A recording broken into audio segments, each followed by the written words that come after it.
Nós lermos esse texto das Escrituras juntos.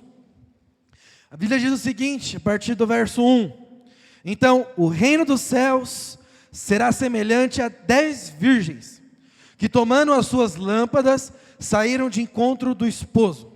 E 5 delas eram prudentes, e 5 eram tolas. As tolas, tomando as suas lâmpadas, não levaram consigo azeite.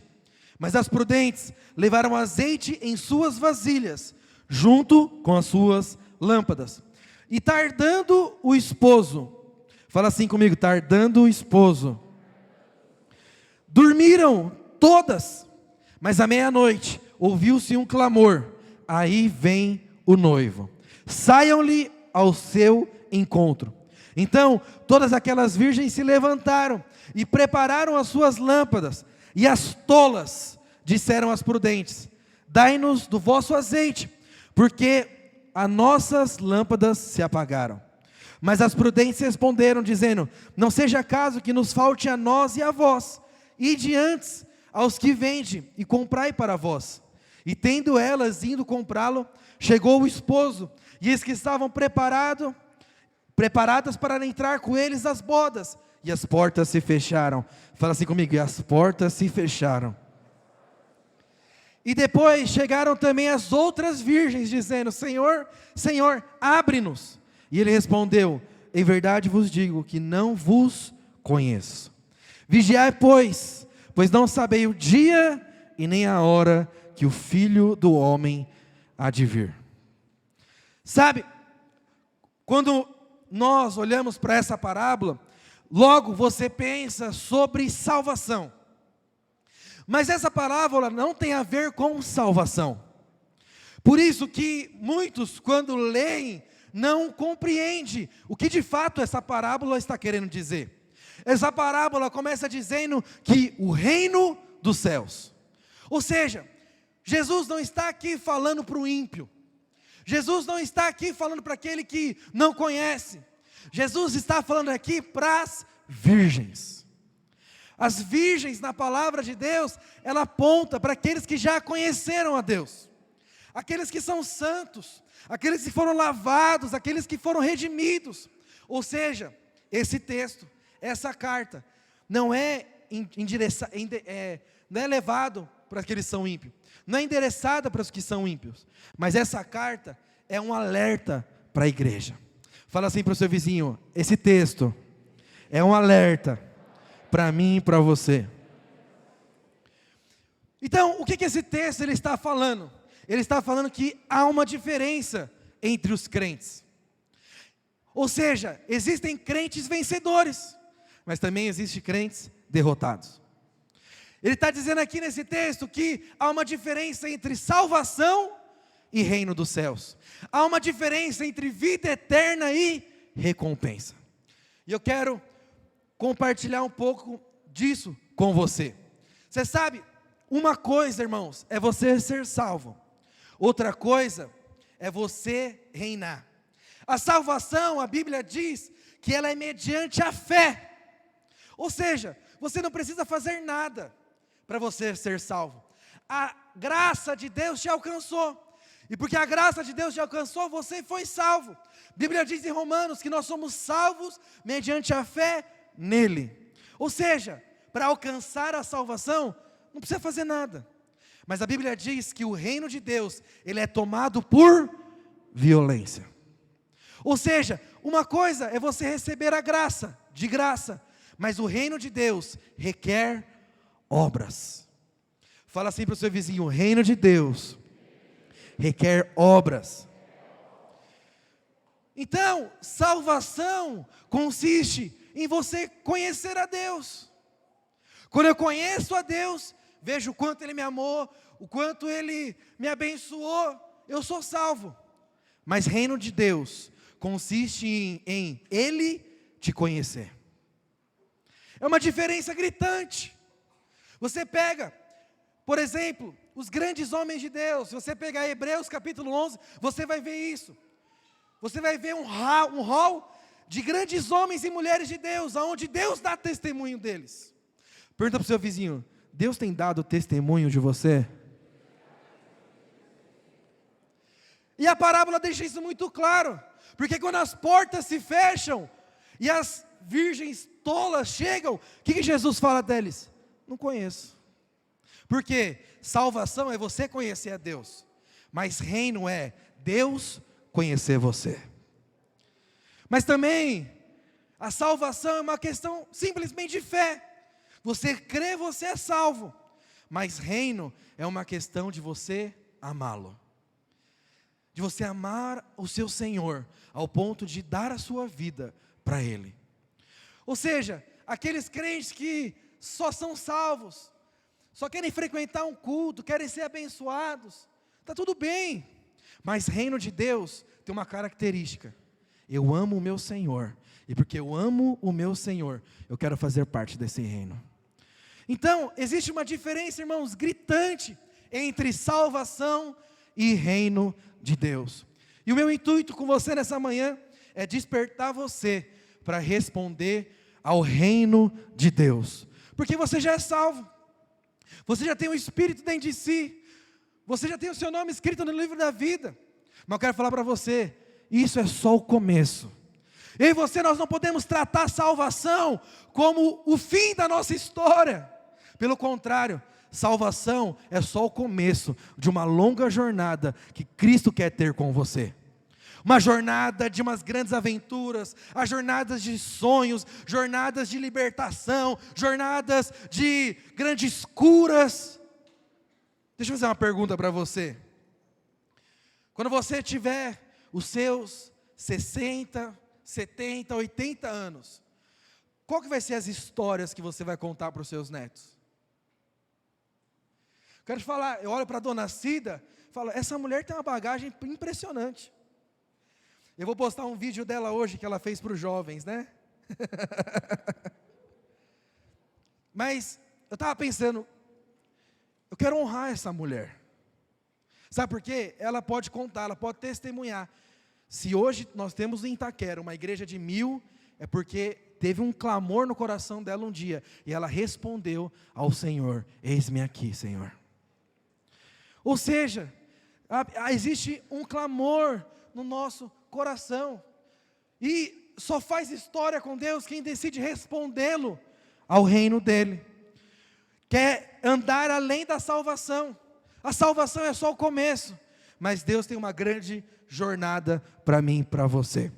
Então, essa parábola, irmãos, ela fala dessa diferença, dos dois tipos de crente. Então, as virgens dessa parábola se refere aos crentes. O noivo fala sobre Jesus. E essa parábola, ela fala sobre o tempo da volta. Ou seja, essa parábola não fala sobre salvação, mas sim sobre o reino de Deus. Fala para o seu vizinho, não é sobre salvação, é sobre o reino de Deus. Então, primeira coisa, quem são as virgens? Então, eu adiantei aí para você o assunto. As virgens são aqueles que nasceram de novo. A Bíblia nunca vai falar do ímpio como ele sendo uma virgem. Porque qual que é o significado de virgem? Pureza. Qual que é o significado de virgem? Alguém separado.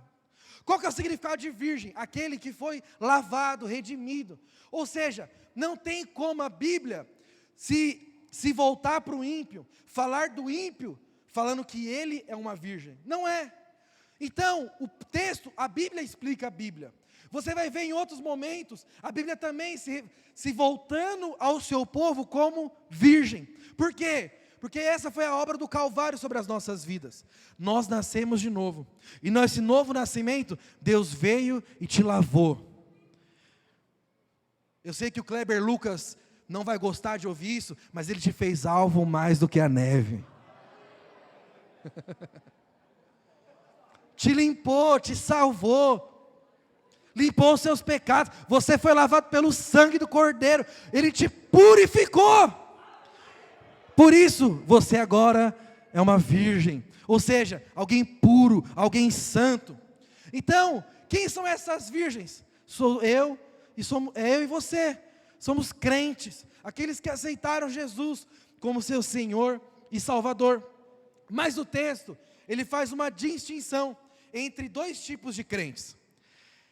Então, tem um tipo de crente que ele chama das nécias, ou em outras versões, as tolas. E eu vou usar essa versão. Se me permite, não fique ofendido comigo, mas a própria Bíblia diz isso. Mas é que eu quero chocar você mesmo. Então, a Bíblia fala que existem os crentes que são tolos. Mas há um outro tipo de crente. Qual deles? É o crente que é prudente. É interessante que não é a primeira vez que Jesus fala sobre pessoas ou crentes que são tolos. Em Mateus capítulo 7, Jesus vai usar o mesmo significado, mas para um outro contexto. A Bíblia diz assim, lá em Mateus capítulo 7, a partir do verso 24. Todo aquele, pois, que escuta essas minhas palavras e as pratica, assemelhai ao homem prudente, que edificou a sua casa sobre a rocha. Desceu a chuva, correram os rios, sopraram os ventos, combateram aquela casa e não caiu, porque estava edificado sobre a rocha.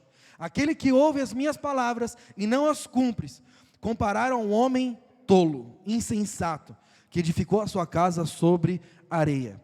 Desceu a chuva, correram os rios, sopraram os ventos e combateram aquela casa e caiu, e foi grande a sua queda. Então, lá aqui em Mateus capítulo 7, Jesus está falando sobre dois homens e formas diferentes de edificar a sua vida. Fala assim para o seu vizinho: você que determina a edificação da sua vida. O pastor Christian falou aqui algo que é interessante. Diante de Deus, você não vai poder culpar o seu líder. Diante de Deus, você não vai poder culpar os seus pais. Diante de Deus, você não vai poder culpar a sua esposa, o seu esposo. Diante de Deus, você não vai poder culpar o seu pastor. Porque cada um veja como edifica. Ou você decide edificar a sua vida como um prudente, ou você decide edificar a sua vida como um tolo. E aí Jesus usa desse mesmo princípio para falar do quê?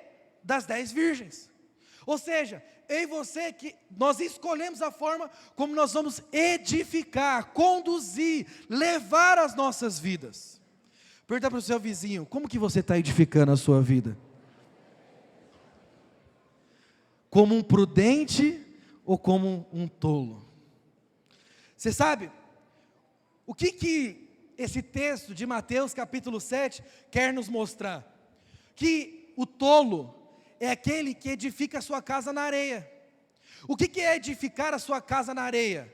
É você colocar a sua vida, colocar a confiança, colocar os seus valores, os seus princípios nesse mundo. Porque esse mundo é areia.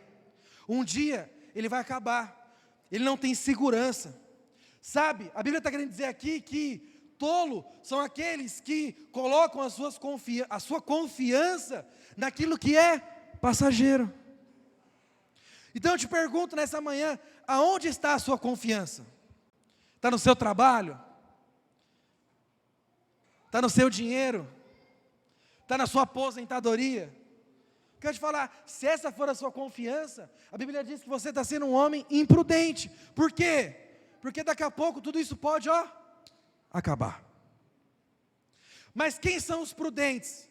Aqueles que edificam a sua vida na rocha. E a rocha é Cristo. Ou seja, é edificar a sua vida por meio de Cristo, por meio da palavra de Cristo. Cristo me disse, eu vou crer. Cristo falou, eu vou obedecer. Não importa as improbabilidades, não importa se o mundo diz o contrário, não importa, se Deus falou, eu vou obedecer. A Bíblia diz que esse é o homem prudente.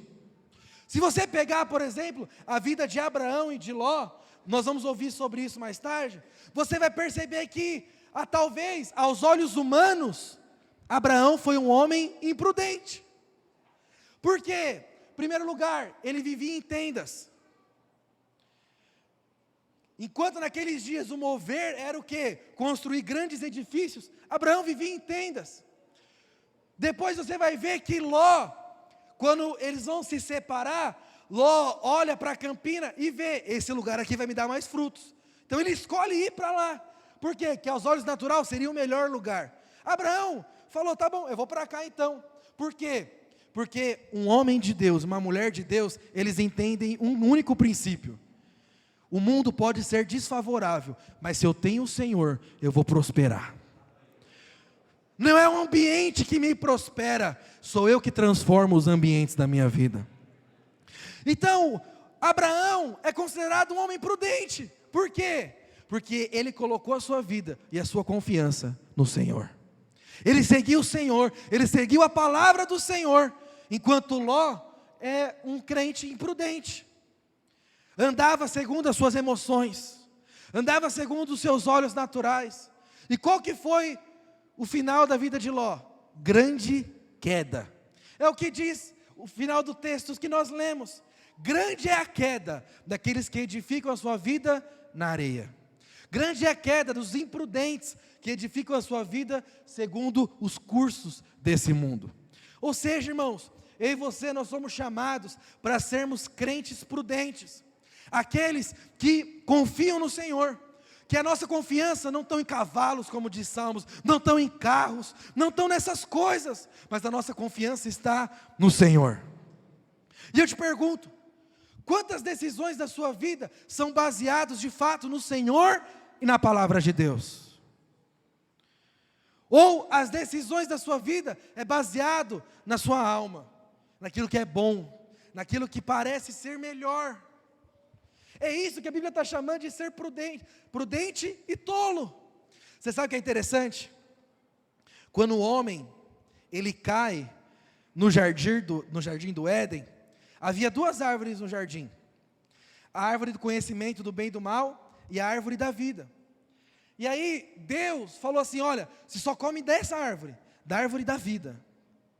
Mas o homem decidiu comer da outra árvore, do conhecimento do bem e do mal. Só que aquela árvore não era totalmente má. O nome diz, ao comer daquela árvore você iria conhecer o quê? O bem e o mal. Mas Deus não quer que nós, os filhos dele, andamos por esse princípio. Ah, isso aqui é bom, eu vou para esse lado. Ah não, isso aqui é ruim. Nos jovens acontece muito isso. É aquele pode ou não pode, já viu? Pode tatuagem? Pode beber? Pode beijar na corte? Sabe, irmãos, que vida terrível. Mas Deus não quer que você anda por esse caminho, pelo pode ou não pode. Deus quer que você ande pelo quê? Pela árvore da vida. Senhor, o que o Senhor quer que eu faça? Por isso que Paulo, ele escreve, tudo lhe é lícito, você é livre, mas nem tudo te convém. Por quê? Porque o Espírito quer que você faça. Então, eu e você, nós precisamos ter isso no nosso coração. Que tipo de crente somos nós? Que tipo de filho você é?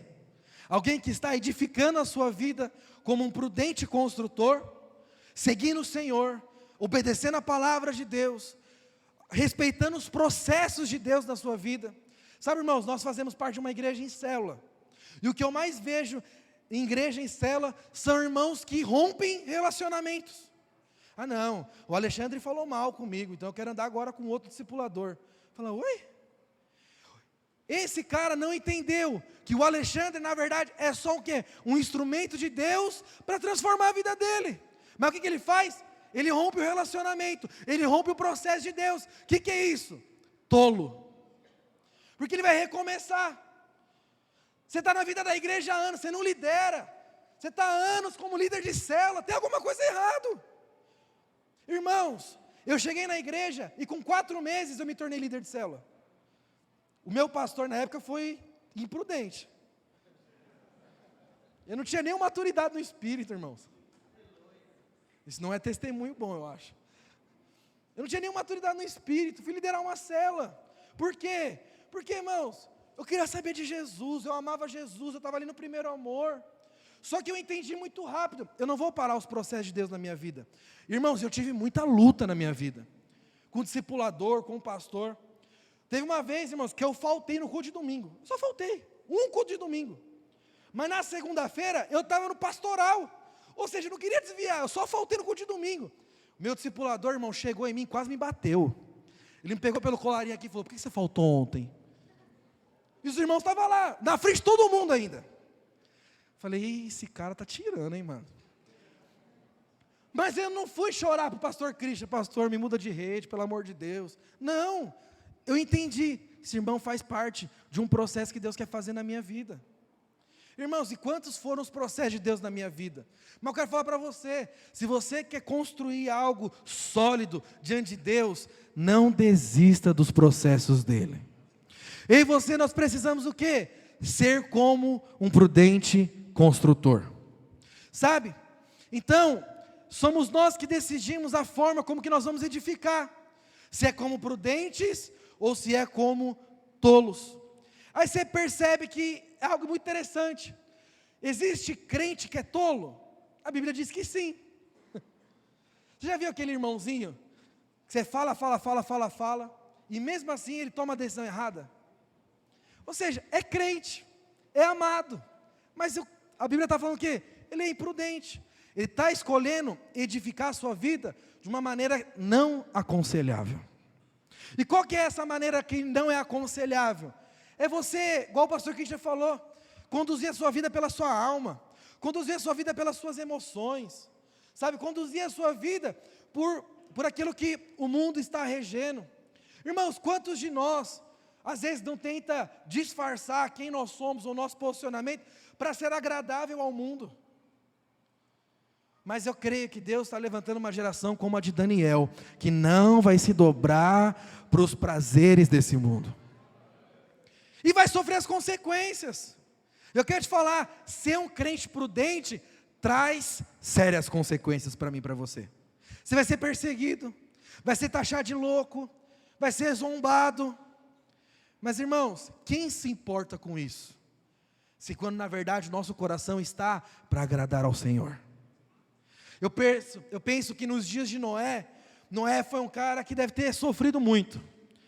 Porque ele estava apontando para algo que ninguém via, uma chuva. E ele estava construindo algo que para os seus dias era besteira. Mas ele o quê? Confiou na palavra de Deus. Às vezes você está aqui e você está edificando algo, está liderando uma célula, está liderando um discipulado, está cuidando de alguém, quer ser um pastor, quer ser alguém exitoso no reino de Deus. Mas as pessoas que estão ao seu redor estão falando, isso é tolice. Vai curtir a vida, vai viver o que o mundo tem para você, mas você está ali acreditando, não, isso aqui vai dar certo, porque o Senhor falou que vai dar certo. Qual foi o final da vida de Noé? Ele entrou na arca com ele e salvou ele e a sua família. Ou seja, a Bíblia fala que os sinais do fim dos tempos é como nos dias de Noé, onde as pessoas esfriariam o amor, não acreditariam no Senhor, não acreditariam na sã doutrina, mas elas procurariam para si pastores que falam que agradam o seu coração. Quantos irmãos às vezes querem sair da igreja porque eu fui confrontado? Mas por que você foi confrontado? Não, porque eu não dou o dízimo. Eu falei, irmão, mas é bíblico. Não, isso aí está no Velho Testamento. Ah, pelo amor de Deus, irmão.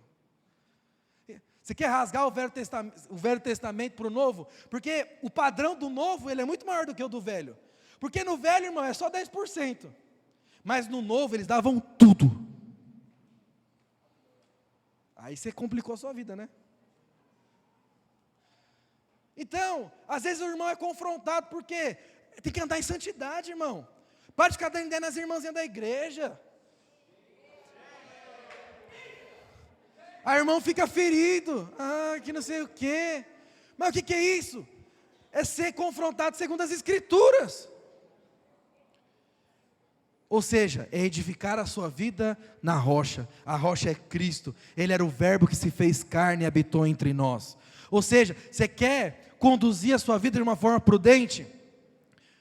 Obedeça e caminhe nos caminhos das Escrituras. Fala para o seu irmão, obedeça ao Senhor. Então, irmãos, a Bíblia nos ensina que existe sim crentes que são tolos. Por quê?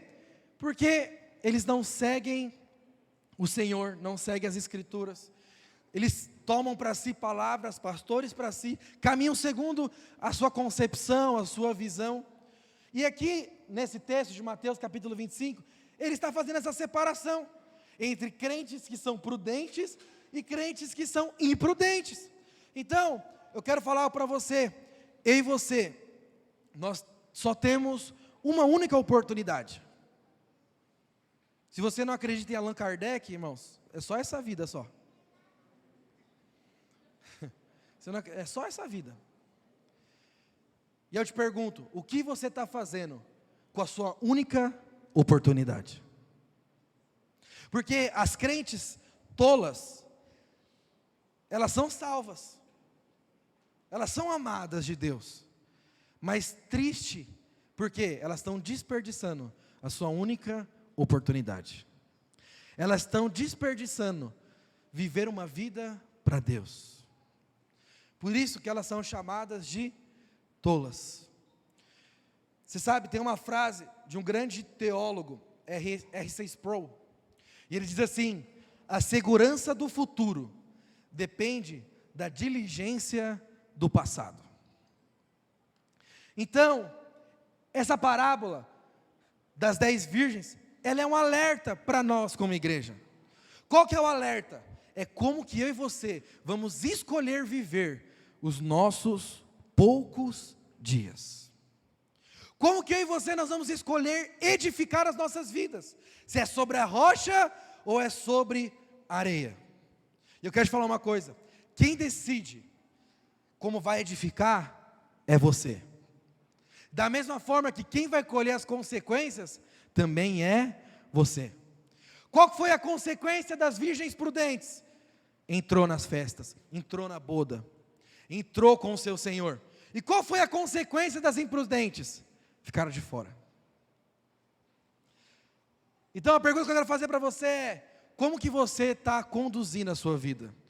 Como que você tem edificado a sua vida? Pergunta para o seu vizinho: você quer ficar de fora do reino? Então edifique como prudente, fala para ele. Vamos continuar lendo o texto? Lá em Mateus 25, a partir do verso 3, a Bíblia diz assim: as loucas, tomando as suas lâmpadas, não levaram azeite consigo, mas as prudentes levaram azeite em suas vasilhas, junto com as lâmpadas. A Bíblia fala que tanto as nécias, as tolas, como as prudentes, elas estavam carregando uma lâmpada. Naqueles dias, em Israel, ou se você pegar até os dias de hoje, uma lamparina antiga, você vai perceber que ela só funciona se tiver azeite, se tiver óleo. Ou seja, a Bíblia está falando que essas duas virgens, elas eram salvas. Elas tinham o quê? O azeite. E o azeite na Bíblia vai apontar para o quê? Para o Espírito Santo em nós. Ou seja, esses dois tipos de crentes, eles eram salvos e eles tinham o Espírito Santo habitando dentro deles. Mas, qual que é a grande diferença? A diferença, o texto deixa muito claro, é que a prudente, ela carregava consigo o quê? Uma vasilha com azeite sobrando. Enquanto as prudentes só tinha azeite dentro da lâmpada. Então, o que isso quer falar comigo e com você? O que nós podemos aprender com esse texto? Lembra disso, a lâmpada na Bíblia fala de salvação. A lâmpada na Bíblia fala de um novo nascimento, uma nova luz que entrou dentro do seu coração. E o azeite na Bíblia aponta para o mover do Espírito Santo. Ou seja, para aquela lâmpada funcionar, tinha que ter azeite. Isso aponta para que os dois tipos de crentes, eles eram salvos, eles tinham o Espírito Santo habitando dentro deles. E nada e ninguém tira isso deles. Uma vez salvo, salvo para sempre. O amor de Deus não vai te separar de você. Mas qual que é a grande diferença entre as duas? É que uma tinha consigo um pouco mais de azeite. O que isso fala conosco? Sabe, irmãos, existe uma grande diferença entre habitação e revestimento. Fala assim comigo: habitação e revestimento. Então, o que é habitação?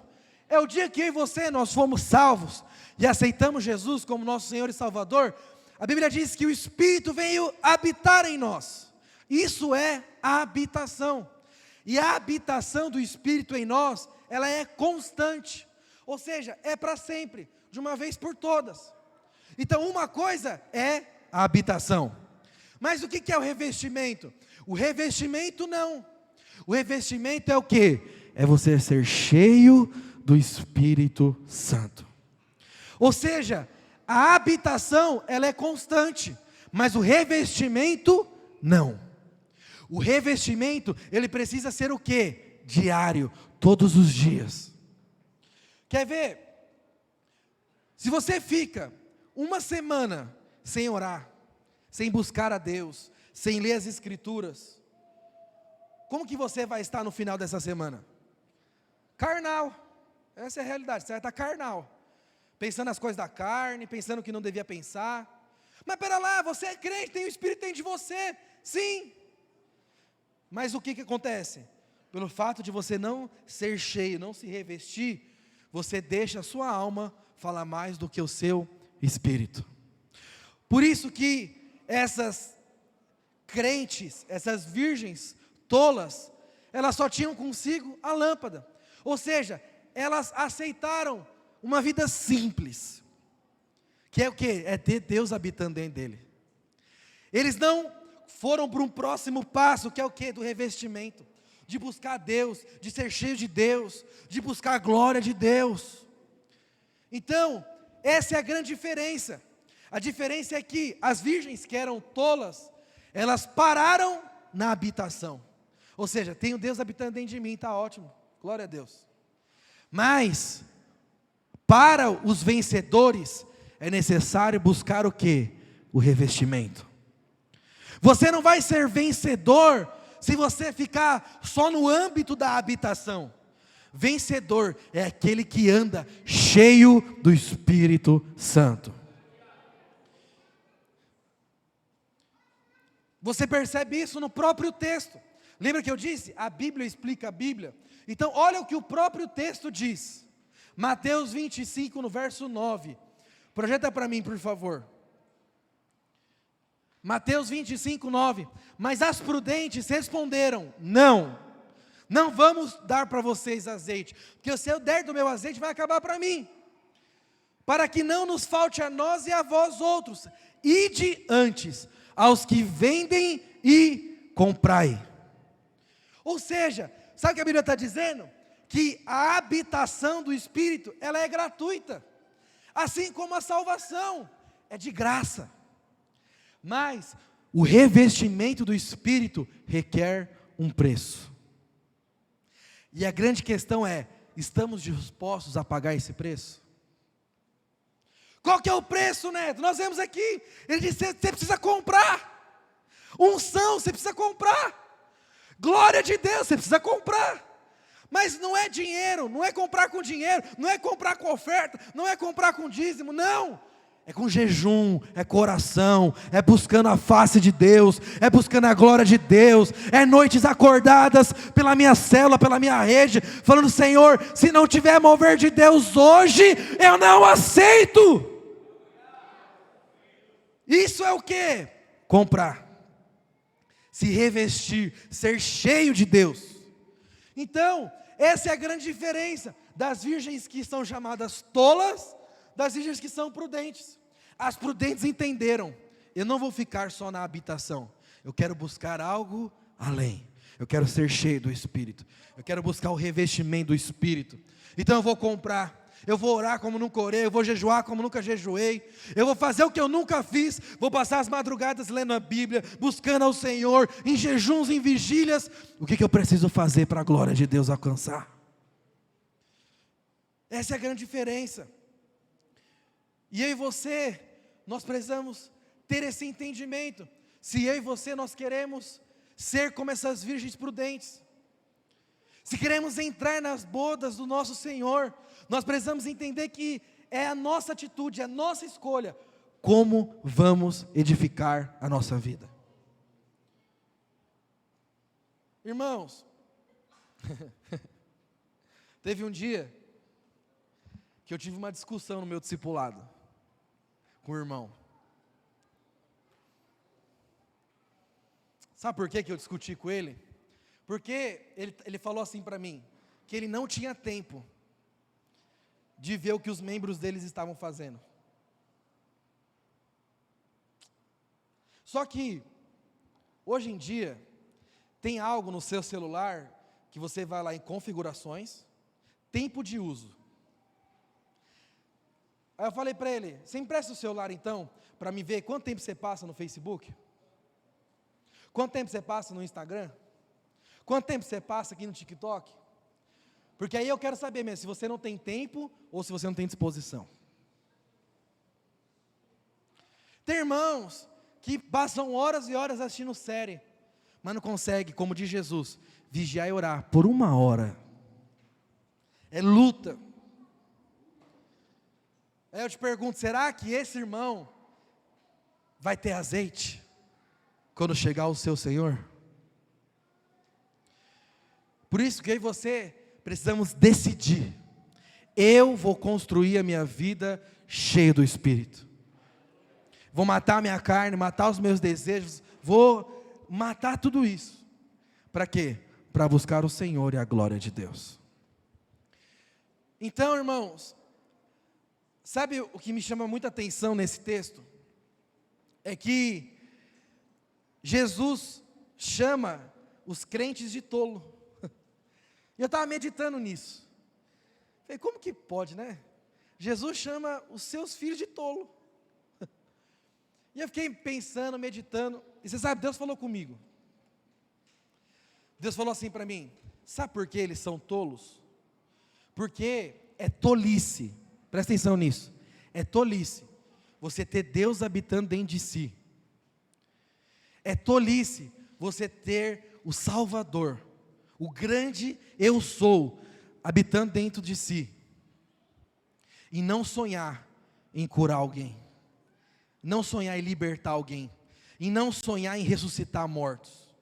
É tolice você ter Deus habitando dentro de si e jamais experimentar isso.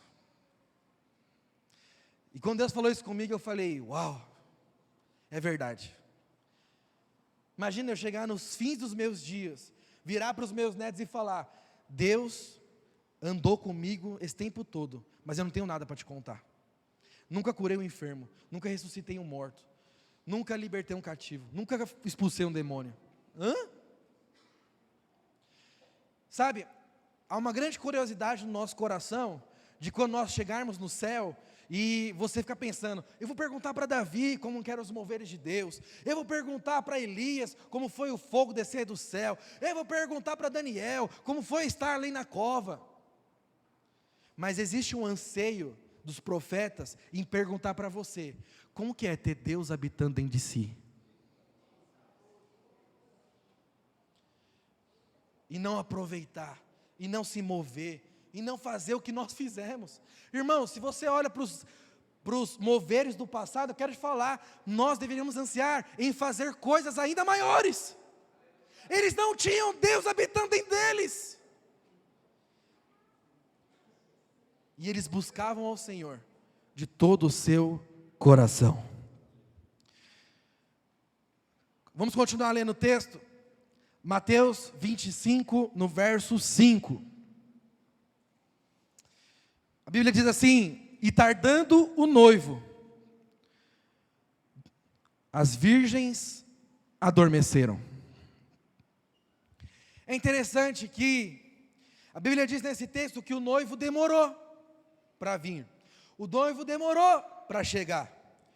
E porque ele demorou, as virgens dormiram. Tanto as cheias do Espírito, como as tolas. Ambas dormiram esperando o seu Senhor. Por quê? Porque, irmãos, deixa eu falar para você. Não basta eu e você cairmos cheio do Espírito, se quando nós levantamos, nós não vamos saber o que fazer. Não basta eu e você ser cheios do Espírito aqui, cair, babar, se quando eu levantar, eu não tiver uma visão, o que eu vou fazer com isso? Dormir na palavra de Deus significa muitas coisas. Dormir significa morte espiritual. Dormir significa alguém que perdeu a visão. Dormir significa alguém que desanimou, ao ponto do quê? De esquecer daquilo e dormir. O que a Bíblia está querendo dizer aqui? Porque o noivo tardou-se a vir, ambas dormiram. Tanto aquela cheia do Espírito, como aquelas tolas. Aí você fala, Neto, você está insistindo aqui para mim ser uma prudente, para ser cheia do Espírito. Mas agora você falou que ela dormiu. Sim, porque eu quero desafiar você a ir além. Eu não quero desafiar você a ser uma virgem prudente, cheia do Espírito somente. Isso também. Mas eu quero desafiar você nessa manhã a você ser o amigo do noivo. Por quê? Nos dias de Jesus, não existia noivado como é nos nossos dias.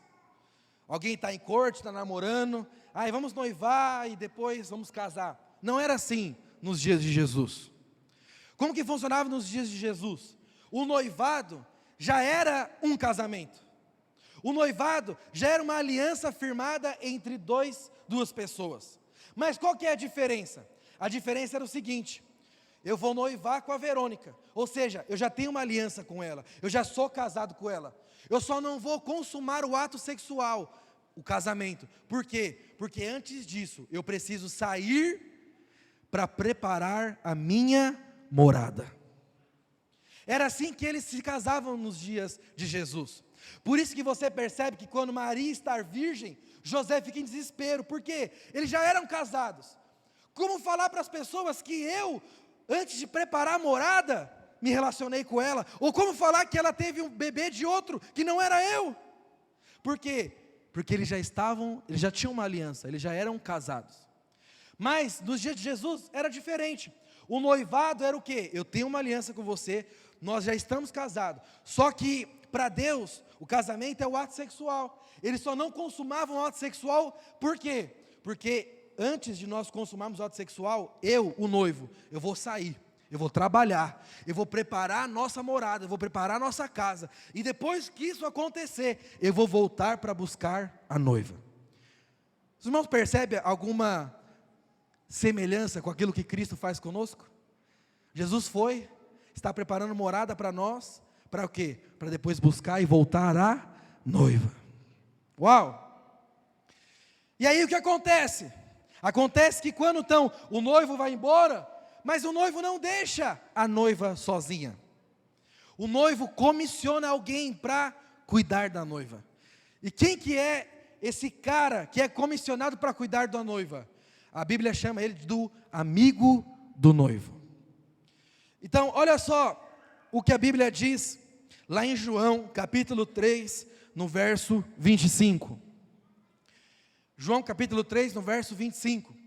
Houve então uma questão entre os discípulos de João e os judeus acerca da purificação. E foram ter com João e disseram-lhe: Rabi, aquele que estava contigo além do Jordão, do qual tu deste testemunho, ele o de batizar, e todos vão ter com ele. João respondeu e disse: o homem não pode receber coisa alguma, se do céu não lhe for dado. Vós mesmos sois testemunhas que eu disse: eu não sou o Cristo, mas eu sou enviado adiante dele. Aquele que tem a esposa é o esposo, mas o amigo do noivo é aquele que assiste e ouve, e alegra-se em ouvir a sua voz. Assim, pois, já o meu gozo está completo. É necessário que ele cresça e eu diminua. João Batista aqui, ele fala: eu sou o amigo do noivo. Eu sou o amigo de Jesus. Eu não sou Cristo, mas eu vim antes de Cristo. Para quê? Para preparar o caminho. Eu vim antes dele, para quê? Para cuidar da noiva, para que ele então venha. Então, irmãos, o que significa ser amigo do noivo? O que significa preparar o caminho? Sabe, ser amigo do noivo é aquele que se dispõe a servir a igreja. Ser amigo do noivo é aquele que se dispõe a discipular alguém. Ser amigo do noivo é aquele que se dispõe a liderar uma célula, a liderar um discipulado. Ser amigo do noivo é aquele que se dispõe a abrir a sua casa para que o mover aconteça. Ser amigo do noivo é você, às vezes, abrir mão do seu trabalho para cuidar dos seus filhos, ensinar os seus filhos segundo a palavra de Deus, e não segundo o que esse mundo ensina. Ser amigo do noivo é aquele que decide: eu vou morrer para mim. Para o quê? Para cuidar da noiva e preparar o caminho. Então, irmãos, eu e você, nós devemos ser como essas virgens prudentes. Devemos ser cheios do Espírito e buscar o Senhor. Mas nessa manhã eu quero desafiar você a ir além. Porque melhor do que ser a virgem prudente é você ser amigo do noivo. É você decidir o quê? Morrer para si mesmo, morrer para os seus sonhos, morrer para os seus projetos, para falar: eu vou cuidar da noiva do Senhor até que Ele venha. Irmãos, pensa comigo. João Batista com certeza tinha sonhos. João Batista com certeza, quando era criança, tinha projetos. Quando eu crescer eu quero ser isso, quando eu crescer eu vou fazer isso. Mas o dia, irmãos, que ele se reparou com Jesus, ele falou: nada disso vale a pena. O que vale é gastar os meus dias aos pés dele, preparando morada para ele, preparando a noiva para ele. Eu e você, nós precisamos o que, irmãos? Ser como João Batista. Decidir, abrir mão, tomar a nossa cruz, a ponto do quê? A troco de quê? De edificar a igreja para o Senhor. Por quê? Porque a alegria do noivo era você voltar e encontrar sua noiva o quê? Sem ruga, sem mácula, perfeita. A alegria do Senhor, quando Ele voltar, é encontrar você e falar: Paulo, obrigado, você cuidou dos meus. Obrigado, Tabata, você cuidou dos meus. Eu encontrei agora os meus discípulos, sem rugas, sem máculas, perfeitos. Mas ser amigo do noivo, irmãos, não é simples. É uma vida dedicada a uma causa. É uma vida dedicada ao Senhor. É abrir mão dos seus sonhos, abrir mão dos seus prazeres. Olha só o que João Batista fez. João Batista foi ao deserto, comia gafanhoto e mel silvestre, passou os seus dias pregando: arrependei-vos. Foi perseguido, foi dado como louco. Mas tudo isso a ponto do quê? Porque ele entendeu: eu não quero só ser uma virgem prudente, ser cheia do Espírito. Não, eu quero ir além. Eu quero dar os meus dias ao Senhor. Eu quero gastar os meus dias ao Senhor. Por isso, irmãos, que aquelas virgens dormiram. Porque você pode ser alguém cheio do Espírito, mas perder a visão. Você pode hoje se encher do Espírito, mas amanhã você pode perder a sua visão. No sentido que assim: por que eu estou fazendo isso? Por que eu estou gastando os meus dias para essa igreja? Por que eu estou gastando os meus dias para essa célula? O que faz você suportar o dia mal é você saber a convicção que está no seu coração, a convicção do seu propósito: eu nasci para isso. Porque o enchimento do Espírito vai e sai. Mas quem tem uma convicção no coração, ele fala: mesmo que me persigam, eu não vou parar. Mesmo que esse irmão é difícil, eu vou investir nele. Mesmo que isso seja demais para mim, eu estou aqui, Senhor, e eu vou suportar isso pelo Senhor. Foi o que João Batista fez. Ele suportou. E olha só que poderoso o testemunho que Jesus dá de João Batista. Em Lucas capítulo 7, verso 28, Jesus diz assim: e eu vos afirmo, que entre os nascidos de mulher, não há ninguém maior do que João Batista. Quem é maior? Abraão, Paulo, Elias? Não, João Batista. O que João Batista fez? Não fez grandes milagres, João Batista não fez grandes sinais, João Batista não curou ninguém, mas João Batista fez uma coisa: eu vou dar os meus dias para preparar a noiva para o meu noivo. Eu vou gastar os meus dias cuidando da igreja, zelando por ela, amando ela. Por quê? Porque foi para isso que eu fui chamado, para preparar o caminho para o meu Senhor. Agora, eu já estou terminando, a equipe de louvor pode subir. Vamos ler novamente o texto de Mateus capítulo 25. Porque eu quero que você preste atenção nisso. Vou ler ele por completo. Então, o reino dos céus será semelhante a 10 virgens, 10 crentes. Tomando as suas lâmpadas, eram salvas, saíram ao encontro do noivo. 5 delas eram prudentes e 5 loucas. Ou seja, prudentes, cheias do Espírito. As loucas só tinham azeite da habitação. As loucas, tomando as suas lâmpadas, não levaram azeite consigo, mas as prudentes levaram azeite em suas vasilhas com as suas lâmpadas. E tardando o noivo, tosquejaram todas e adormeceram. Presta atenção nisso. Nessa história, tem 3 personagens. 2 está evidente, são as 2 virgens. Mas tem um que não está evidente. Presta atenção. As 10 virgens dormiram, mas teve uma pessoa que não dormiu. Teve uma pessoa que estava ansioso pela volta. Tinha uma pessoa que estava aqui, vigilante. Ele vai chegar a qualquer momento. Ele vai chegar a qualquer momento. Eu não vou parar, não vou desistir, não vou perder minha visão. Não vou. Ele vai chegar a qualquer momento. E é essa pessoa que acorda as virgens. A Bíblia diz assim: mas à meia-noite ouviu-se um clamor, aí vem o noivo. Eu te pergunto, quem gritou, aí vem o noivo? Quem era responsável em cuidar das virgens? O amigo do noivo.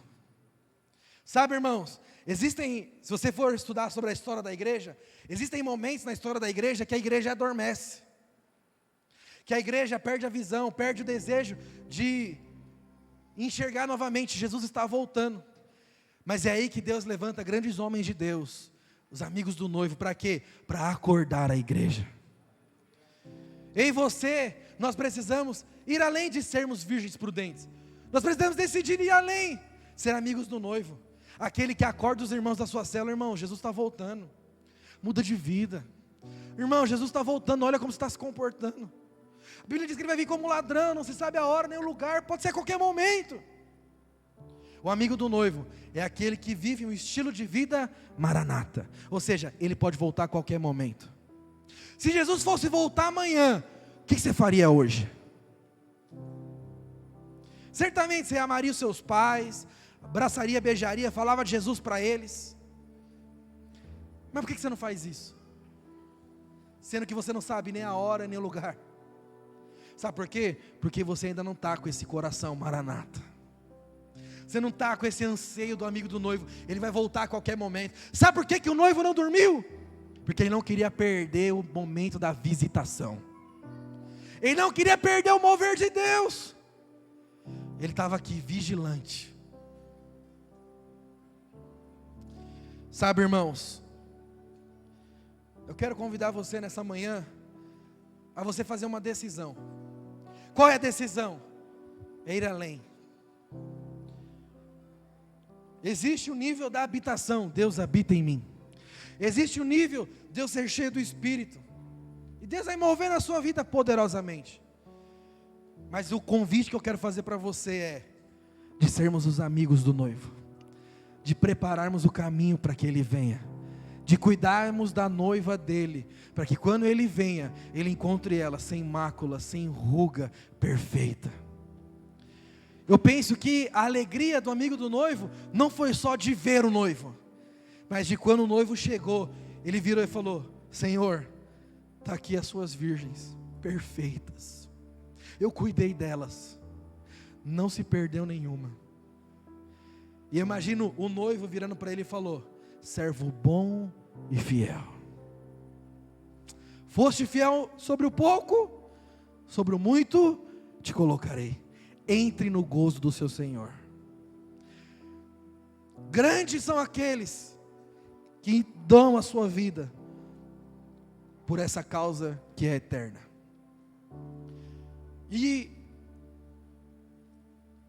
eu dou glória a Deus, porque eu tenho grandes homens de Deus na minha vida, que me inspiram a ser amigos do noivo.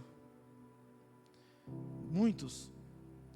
Eu não sei se você sabe, mas o pastor Christian, ele tem um irmão que ele tem problemas de saúde. Talvez você nunca ouviu ele falar isso. E o único dia que ele tinha para visitar esse irmão era aos sábados. Mas aí tem um problema, porque sábado era o dia dele estar com jovens que dá trabalho, com jovens que causa. E eu nunca vi o meu pastor reclamando por conta disso. Por quê? Porque ele decidiu: eu vou ser amigo do noivo, eu vou preparar a casa, eu vou entregar minha vida por essa causa. Irmãos, se hoje nós somos 450 jovens, é porque alguém se dispôs a ser amigo do noivo, a dar a sua vida por isso. A mãe do pastor Alexandre teve problema de saúde, depende de outras pessoas para viver, tomar um banho, para comer. E aí eu fico pensando, às vezes eu olho para o pastor Alexandre e falo: ele entrega a sua vida por isso. Ele poderia muito bem, e era legítimo isso. Não, pastor Wilson, vou dar um tempo no ministério para me cuidar da minha mãe. Legítimo, é legítimo isso. Mas ele decidiu o quê? Senhor, cuida da minha mãe, que eu vou cuidar da sua igreja. Irmão, se nós somos uma igreja de 1000 hoje, entenda, é porque o seu pastor é amigo do noivo. Pastor Elner, irmãos, às vezes você olha o pastor Elner e fala: empresário, rico, né? Não sabe o que ele passa, as lutas, as dificuldades. Eu sei, ele compartilha comigo. Mas eu quero te falar, eu nunca vi esse homem falar não para alguém. Se você chegar no pastor e falar: pastor, estou precisando de ajuda, ele fala: estou aqui na hora, o que você precisa? Por quê? Ele é amigo do noivo. Sabe, João Batista, ele preparou o caminho para a primeira vinda de Jesus. E isso lhe custou tudo, porque ele morreu. Nós estamos aqui para preparar a segunda vinda de Jesus. E a questão é, nem que isso nos custe tudo, nós vamos preparar até que Ele venha. Quero convidar você a ficar de pé no seu lugar.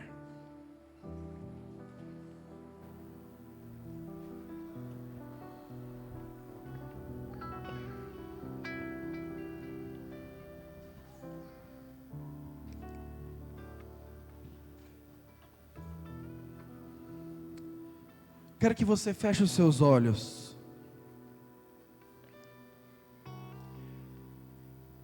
Nós vamos cantar essa canção. Eu quero que você faça dessa canção a sua oração, e que você permita o Espírito Santo falar com você nessa manhã. Porque esse é o chamado de nós, de todos nós. Deus quer que você seja um amigo do noivo. Deus quer que você entregue a sua vida por essa causa. Há um erro muito grande em achar que é só os jovens que dão a sua vida. Que isso, irmãos? Jesus começou seu ministério com 30 anos de idade. O apóstolo Paulo já era velho de idade quando entregou a sua vida. Essa não é uma palavra para o jovem, radical, entrega tudo. Isso é para a igreja. Isso é para todos.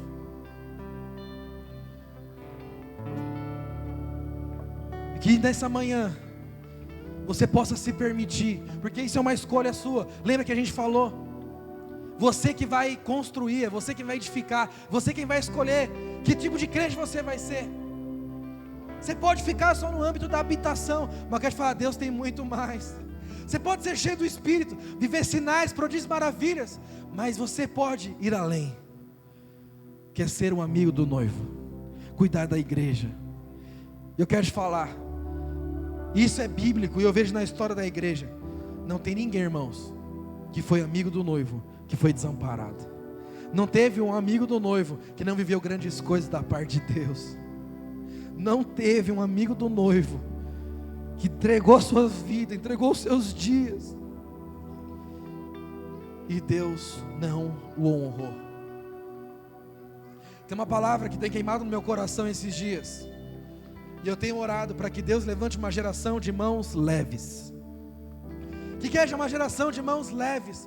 É aqueles que estão dispostos a entregar tudo de uma forma rápida. A minha oração nesses dias é que Deus levante uma geração com raízes, uma geração que não tem raízes nesse mundo. O que é isso? É uma geração que habita em tendas, que está pronto para se mudar. Onde o Senhor quer que eu vou? É para cá, é para lá, é liderar aqui, é liderar São Miguel, Guanás, Itaim. Eu vou. Esses dias eu ouvi um testemunho sobre o Alexandre, que ele está procurando casa em Mogi. Falei, uau, sabe o que é isso? É alguém que entendeu. Não importa, o importante é o que o noivo quer que eu faça. É para preparar o caminho lá em Mogi, eu vou. É para preparar o caminho lá na Romênia, eu vou vender tudo, eu vou entregar tudo, eu vou. Porque me importa, como diz João Batista, é que ele cresça e eu diminua. O importa é que ele apareça e que eu saia de cena, para que o mover dele aconteça nos nossos dias. Feche os seus olhos, filho. Deixa o Espírito Santo ministrar o seu coração, em nome de Jesus. O meu orgulho me tirou do jardim, tua humildade colocou o jardim em mim. Erga os seus braços e faça dessa canção a sua oração. Se eu vendesse tudo que tenho, E à medida que você for cantando, permita o Espírito arrebatar o seu coração.